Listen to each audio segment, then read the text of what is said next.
So what I wanted to share with you today is some tips on how you can recover from stress. Now, it's not easy owning up to the fact that we're struggling.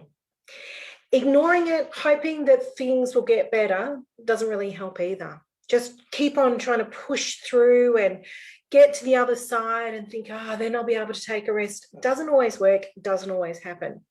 And maybe you feel like there's too much to do and there's just not enough time to stop, or maybe you feel incompetent because others seem to be coping with their workloads.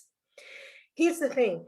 Everyone has a different amount of responsibility that they can handle, and everyone deals with stress completely differently. We all experience stress in different ways. We experience the symptoms in different ways, and we have different levels of coping that we all have. It doesn't make us bad, worse, better, stronger. It's just a different way of experiencing it. And rest assured, those that are coping or appear to be coping are likely to hit a wall at some point as well, or they've got different coping mechanisms to be able to catch up later on. So if you're starting to feel overwhelmed or burnt out or exhausted, don't beat yourself up. You're not being overdramatic, you're not incompetent, and you're not lazy. You probably just need a rest, and it's a rest that you deserve, and it's a rest that you're entitled to, and it's a rest that you certainly need in order to sustain your energy, your proficiency, your productivity. You need that rest. Stress and burnout will only get worse if you keep trying to push through. So here's some things that you can do to help you recover from those really intense periods. Now, one of the things that I like to do is go to a pump class where I'm pumping weights and doing lots of activity. Now, one of the things that the instructor will quite often talk about is active recovery. And I love that term.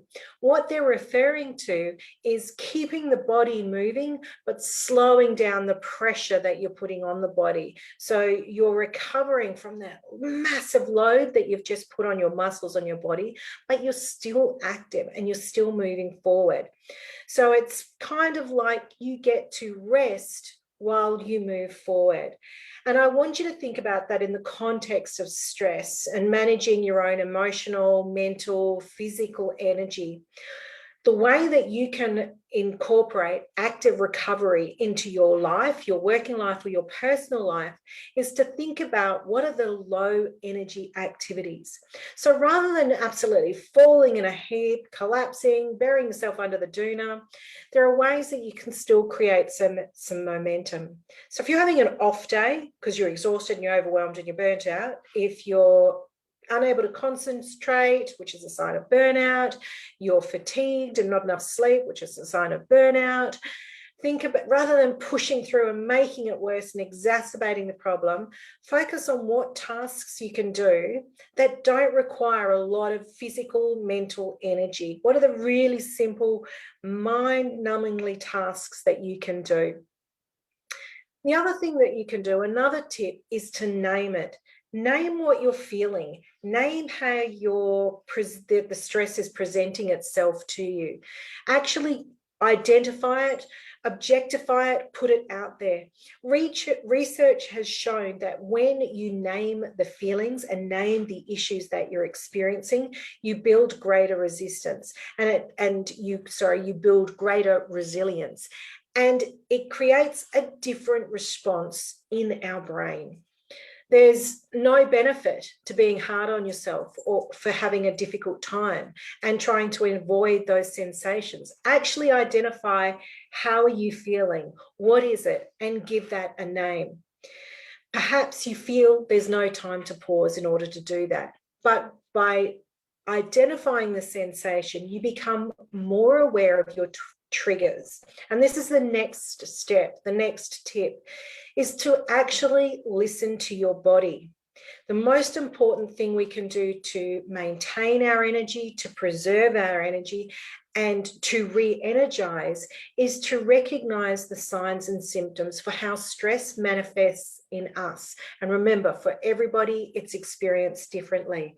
So how do you know when you're having an off day? How do you know where you're not working to your best ability? For me, I know that I've pushed myself too hard when my brain's not functioning, where I'm feeling really tired and drained. And it's in those moments I know I need to take a rest. And what I will do is commit to maybe 2 hours of hard work and then give my permission to stop.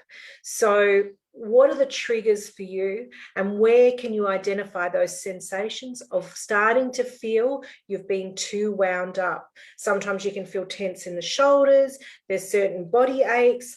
I get really tight hips is the other thing from sitting down in my desk for too long. What are the things that you can identify where you're pushing yourself too hard? Make sure you take some moments of rest in throughout those busy days. Go outside if you can, get a cup of tea or a cup of coffee, sit outside in the sun if there is sunlight where you are, or at least take in the environment and the landscape. Slow down your breathing and allow your body and your mind to recuperate. You might not want to take that time because you are so busy, but rest assured you will be far more productive if you allow your battery to recharge. I'd love to hear from you. What are your tips for active recovery? How do you recover from burnout while still keeping a little bit of momentum? What advice would you give to somebody else? What's worked and when hasn't it worked? I would love to hear from you. Please comment below.